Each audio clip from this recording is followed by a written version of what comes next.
Hey guys, welcome to the Breakout Podcast. My name is Madeline Watching. I'm your host today. Today we have Jennifer Butterfield with Trial by JenniFire. Follow her on Instagram, Snapchat, TikTok, whatever she has. It's at Trial by JenniFire. Let's get into it. So, Jennifer, can you share a bit of your background experience in the financial industry and like why you got started?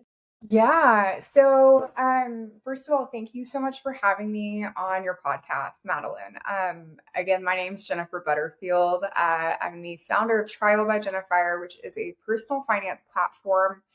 And I also do some career development and business analytics work. So, I got interested in personal finance when I was at Austin Community College.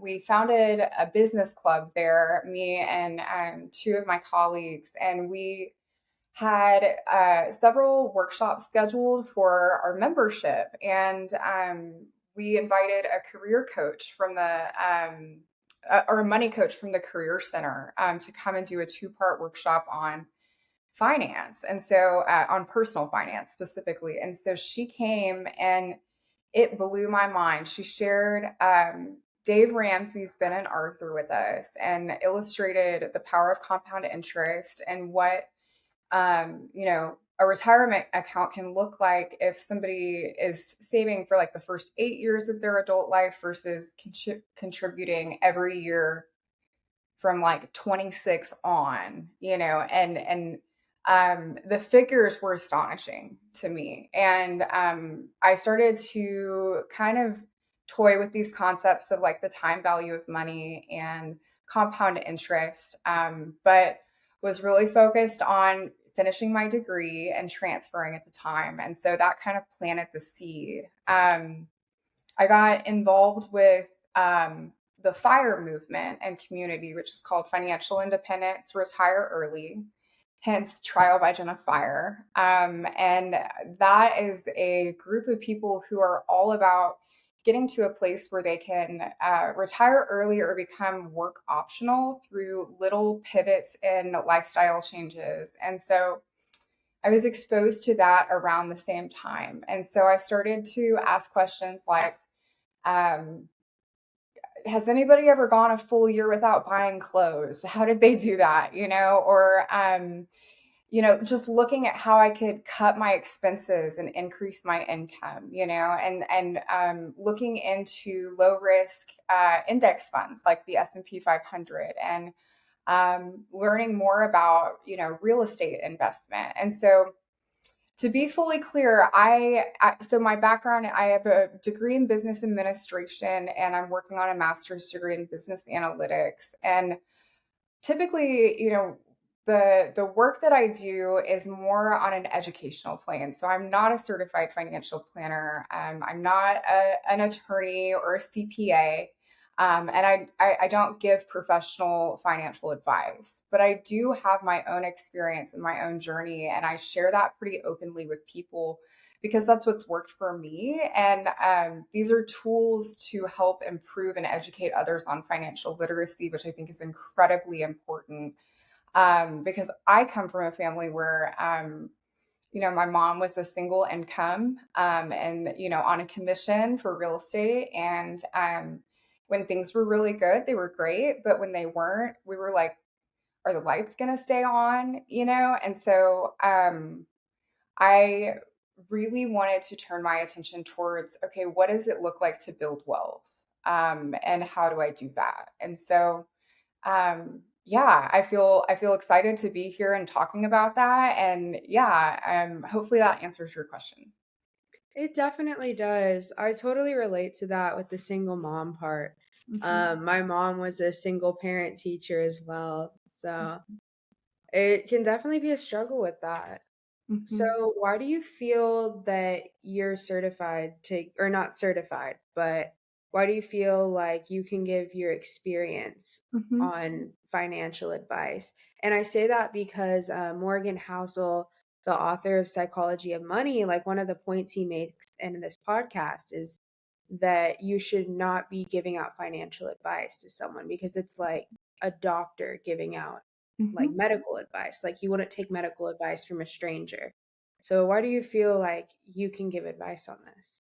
Yeah, so again, to be fully transparent, I don't give financial advice, and I'm very clear about that. I worked in tax law for several years, and so learning the liability of what advice giving is has been a fundamental part of establishing the business that I do today. I consider myself to be more consultant, and so what I'm doing is I'm working with people who need help learning how to budget, and what does it look like to implement like little changes throughout their life. Okay. And so we take, their statements from their bank account, typically like 90 days for those who are like traditional W-2, W-4 employees, and then usually up to 6 months to a year for self-employed individuals or small business owners alike. And I'll go line by line, and I like to think of money in terms of buckets. And so this is, I think, like the groundwork for, entering into this financial independence, retire early mindset. And so we'll go line by line. Typically, I do a lot of this on the back end, but I will start categorizing each expense and I'll put it in these different buckets. So you've got your four main ones: housing, transportation, utilities, and food.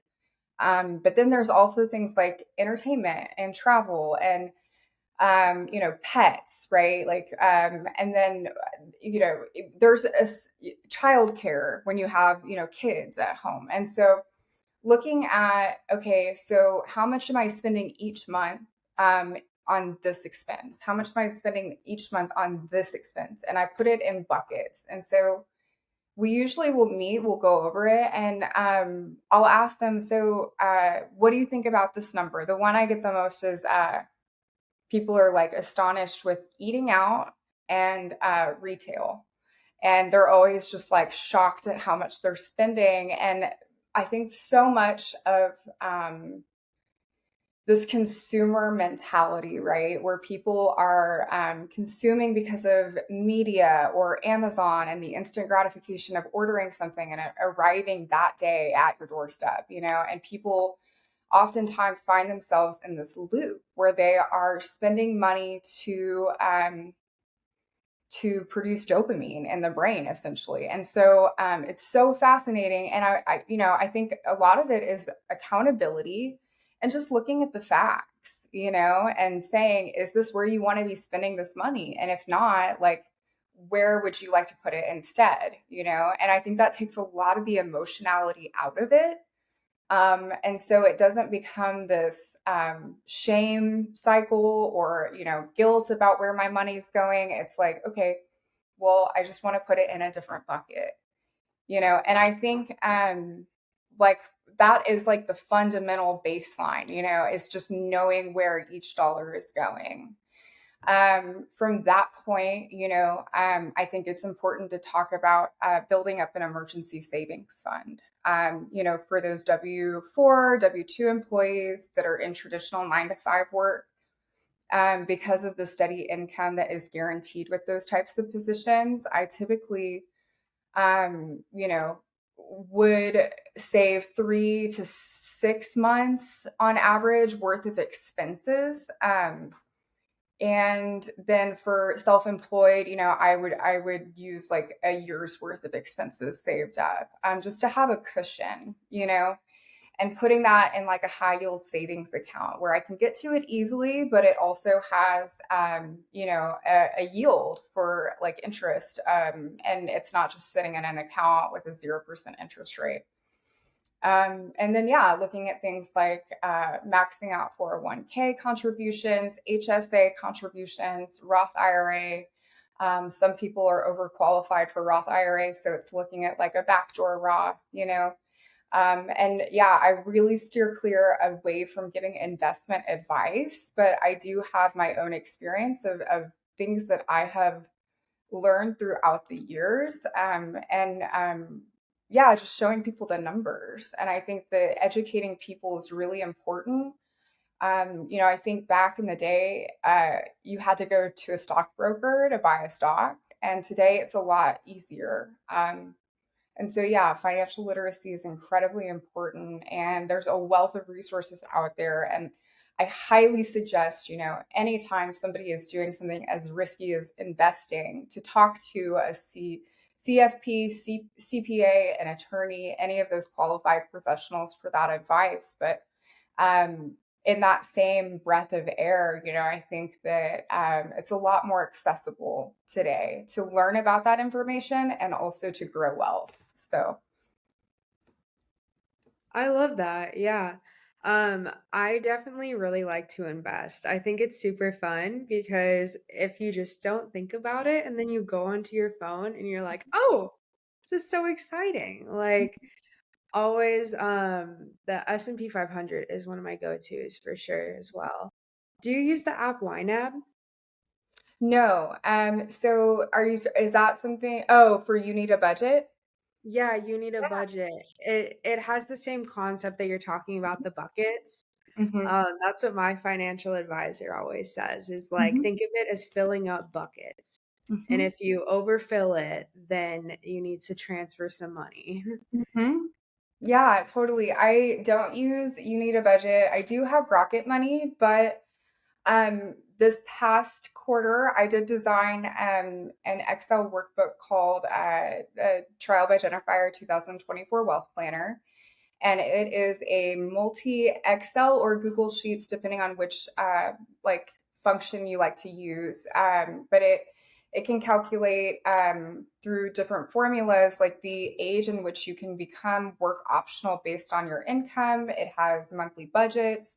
It's got an annual review in there. It has, like a spreadsheet of, what the next 40 to 50 years can look like. And so obviously, you manipulate things like your average rate of return over the course of a working lifetime, or what the adjustment for inflation is going to be, or what your income increase is year over year. But for the most part, I utilize that because I'm really proud of my work. I mean, I've spent like 8 months on designing the formulas and getting it all worked out so that they're all connected. And I've seen quite a few other women who are in the industry that have produced things like this as well, and now are building their own apps. And so it's really exciting to see, especially women, coming up in a place where they have a seat at the table. They're able to talk about money in an informed way, specifically personal finance, because it is a topic that impacts every single area of our lives. Everything is personal finance related. Um, but yeah, I like Rocket Money. I know that Mint is being bought by, or no, I think they're just going out of business completely. So a lot of You Need a Budget deals are like open right now. They're like, we'll give you, if you're leaving from Mint, like come over here and we'll give you like a percentage off. At least those are some of the ads I've been seeing. But I'm glad that you like it and you've been able to utilize it, and it's something that is helpful for you. Yeah. That's amazing you've created a whole Excel spreadsheet. Those are so hard to navigate. I'm really impressed by that. Yeah, I'll send you the link. So if you want to post it with this episode, there's a link to my consultation, as well as, the Trial by JenniFire Wealth Planner, and then just like a pamphlet on, the different stages in financial independence. So there's a lot of materials there, and I'll be sure to include the link to you. So. Yeah, that would be amazing. I'll link it down below this video. What would you say is the hardest part of this journey you've had so far with being an entrepreneur? Yeah. Gosh, there's two things that come to mind. First of all, you ask really good questions, and it's awesome to be on this end of the conversation. Um, I host a personal finance podcast myself, and I'm usually the one asking the questions, so it's really refreshing. And I actually just hosted a friend who has a podcast also, and he was like my guest, and he was like, this is weird, and so I hope you get to have that experience soon. Maybe I'll have you on mine. And Yeah, I'd love that. That's yeah, amazing. I would love to have you. And I think that uh because a lot of the exposure that my online branding relies upon is through organic growth and my social media platform, YouTube, Instagram, Facebook. I would say there are a lot of people out there who are, I call them baby boomers, that are like, you need to get a 9 to 5, and I'm like, this is a different time. We live in a different world. But if I had a nickel for every time, a boomer like poo-pooed on Trial by JenniFire, I can't say I'd be rich, but I'd have at least a couple dollars. And I think that's been hard because there's this dynamic of, okay, this person has experience in life, and also they may be out of touch with what this millennial and or zillennial generation experiences in terms of what the online world can do to open doors for business. And so I've seen great growth and success in my business just in the 6 months that I've started it. And I have an education that supports what I'm doing as well. And the world's my oyster. And I think there was a period where I like went kind of radio silent for a couple of weeks back in, I guess it was like August, just a couple months after I'd started the business, because I had a family member who um, basically, like, I felt it was just like kind of a condescending conversation. I wasn't being taken seriously, and it felt it felt like this person didn't respect the work that I was doing or didn't find it to be like valuable. And so, this is something I've invested my time in, which is the only thing I can't get more of, and I find my time to be like the most valuable resource that I have. And so that is the first thing, and I also think it's very character building to continue to persevere through any haters, as we might call them. I would joke with my best friend, like, I know I've made it when I get my first hater, but it does not minimize the sting at all. So yeah, I would say that's the first thing. The second thing would be probably like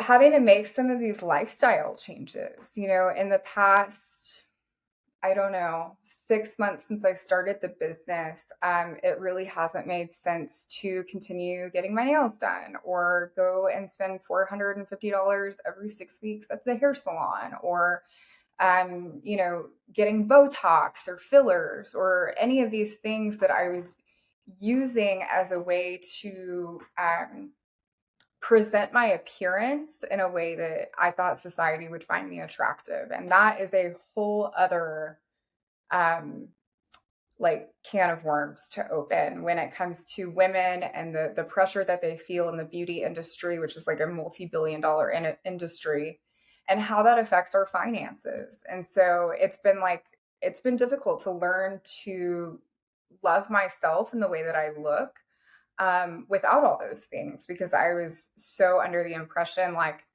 these things are what I need to be attractive to the opposite sex, or more importantly, to the same sex, right? Like that I'm good enough. I can show I'm worthy to these other women that I'm friends with. And so I'm grateful to say, like, I'm pretty comfortable with myself now, but it wasn't that way. Like, especially sitting down at the table and, my friends are like, oh my gosh, I love your nails, and it's like, so I think that has also been something that has felt challenging and difficult. But I'm here to say that, I've never been happier with the way that I look. And I also think that my pocket has been singing good praises as well. And so, um, moral of the story, you don't need a bunch of stuff to look beautiful. You are beautiful the way you are. And I would just ask any women listening to this to evaluate if those things are really adding value to your life and what your long-term financial goals are.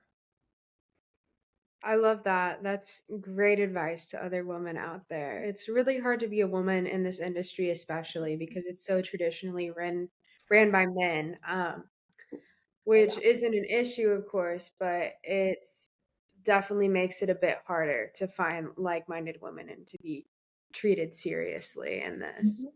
Mm-hmm. So I really respect that you do that. Um, how important would you say financial literacy is in achieving financial freedom, if that makes any sense? Yeah. If So, I I worded that mean, correctly. You've already kind of touched on this, but yeah, no, it's a great question. There's so many different shades to this conversation. And so, yeah, I really appreciated reading through the questions when you sent them over to me. And, I'm thinking in terms of financial freedom, let's define that, right? So, financial freedom, and maybe this will kind of lead into the next question, but I think too, like, just looking at financial literacy, right? So, we know literacy means to learn how to like read, right? And it is a spectrum, right? So, people may have a lot of knowledge about it and they may not have the tools to implement them. Or maybe they don't know anything about anything, right? Or maybe they are born into wealth and they have a family office and they have a trustee of a trust that, everything has been provided for them throughout the course of their lifetime. And, I mean, whether they're shown to be responsible at a certain age or not, kind of depends on how much uh, leeway they have with their distributions for that trust. So, looking at the scale, I think that it is incredibly important to become financially free. So, those who are not born into financial freedom, that have to work, that are not at a point in life where their money is making enough money in order to support their lifestyle for the rest of their lives. I think that learning what it takes to become fired or like financially independent, retired early, it's a process. And so I think I just encourage people to eat up as much information as they can, question it always. I mean, you're going to get different truths from different people. And I think it's really about asking yourself, so what makes the most sense for me? Because it is such a personal thing, and finance is a very personal thing. And so, really, it's, I think, boiling down to what values do you have and letting that be the compass for which direction you go in terms of investing or saving or your expenses or income, all of those things contribute to both literacy and freedom when it comes to finance. So incredibly important. yeah, I definitely agree. Retweet to that. What do you think the key to it is to financial freedom? Yeah. So I consider it to be um, if somebody is not already in a position where they're like, I don't have to work, it's great. I think that if somebody is looking to build wealth and true generational wealth, I think it starts with living beneath your means. I think from that point, it looks like how can I grow my assets? How can I invest in assets that are going to grow over time? And how can I do things today, right, that will make sense tomorrow and a year from now and 5 years from now and 40 years from now, And so for me, my goal is to get to a point where I can like safely withdraw a percentage of my retirement portfolio each year, and have enough to live on for the rest of my life before 65. I mean, I'd like to do it at 45, and I'm 32. I'll be 33 in May. And it's possible, with the right figures and the right mindset, and taking, most importantly, the right actions.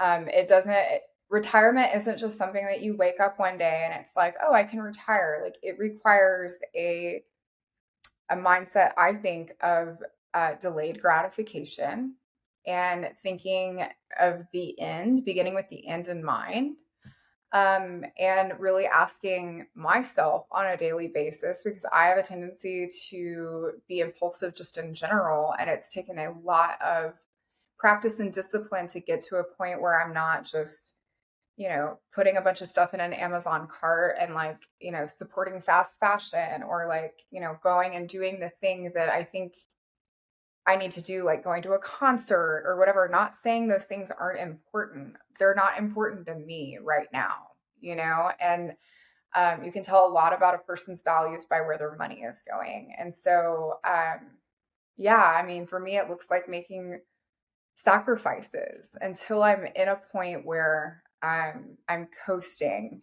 into financial independence. And so it's said, I've heard this be said by many people that, once you reach your first 100K in savings and investments, that it just kind of abundantly grows from there. And so, yeah, I would say that that's probably my first goal. And doing so through like a number of different methods. And yeah, I would say that the key to financial freedom is, I would say discipline. Yeah, discipline and education. So, Discipline and education. I mhm, agree with that. mhm, Most definitely. It's very, very hard. I hear it a lot from people that they're like, "Oh, if I make like 8K a month, I'd definitely be saving that. Like I would put it in all the right places." And then you see those same people making like double their income maybe the next year and they're like, "I'm still broke." mhm. And Yeah, well, and I I hear mean that all the time. yeah, I mean that's the thing. I know a lot of people that are making, multi six figures in income each year. That's not including bonuses. I'm talking like 300 to 400K range a year, Mhm. and can't tell me where their money is going, or like the high interest rate credit card debt, I mean, that's another thing. And so there's all these areas of personal finance that I think are super interesting, but I also realize a lot of people find them to be super mundane. Like when I first got started with this, I was like, yeah, like everybody's going to be super excited to budget, and that is not the case at all. Nobody wants to look at it. Everybody's like, let me avoid it as long as I can. And, we'll just cheer you on from the sideline. And then I get a call, from people crying saying, I've had it, I just can't get another thing in the mail, or, the IRS has done this, or like, it feels so out of control or whatever. And so, yeah, I would like to think of myself as somebody who is an accountability buddy and somebody who is there to support individuals and businesses in their financial journey. So, Yeah, it's very, very hard when you start making money to figure out where all of that's going. I love that you call yourself an accountability buddy. I love that. That's such a cute term, but yeah. also I feel like that really encompasses on what you provide. I've had the similar experience of telling people, "Oh, I'm making a podcast." And they're like, "What's it about?" And I'm like, "Finance." It's like, "Oh." Yeah, it's like super dry. People are like, I don't want to think about the debt that I have, or like, talk about 401Ks or whatever. But we find each other, and I love the women in the personal finance sphere. I hope that you get to continue to grow into it as well. There's a lot of support, mutual support there, and yeah, I'm just super grateful. Thank you so much for having me on the podcast. This has just been so lovely. Yeah, of course. For my last question, I like to ask everyone so far that I've had on my podcast this. It's how do you define success in financial freedom? Mm, yeah, so this is a good one. I can answer it really quickly too. Um, for me, success in like personal finance is being able to do what I want when I want to do it for as long as I want to. Yeah. Straight to the point. I love it. Yeah. Yeah. I think time is, like I said, our greatest and most precious resource. And yeah, yeah, that would be my answer. I love it. Well, Yeah. thank you so much for having us today. If you just want to tell the audience real quick some of your socials, and I'll still link them down below. Yeah. On just about everything except X, I am Trial by JenniFire. It's like Jennifer, but it's spelled JenniFire. And yeah, I'm on YouTube, Instagram. I haven't been using TikTok as much, but I do have a TikTok. Facebook is a good place to find me. You can just search my name. I have a professional profile there and a business page. But really, if you want to visit my Stan store, it's stan.store / trial by JenniFire. And there's a lot more information about some of the services and products that I offer. And then, yeah, on X, I am Trial by JenniFire. They didn't have enough room for that extra I, so it's JenniFire. But yeah, that is how you can find me. And yeah, please give me a like, a follow, subscribe, and happy to work with anybody when it comes to this stuff. So thank you so much for having me. Thank you for coming on today. I really appreciate it. It's been great talking to you. Likewise. All right. See you next time. Bye. Have a good one.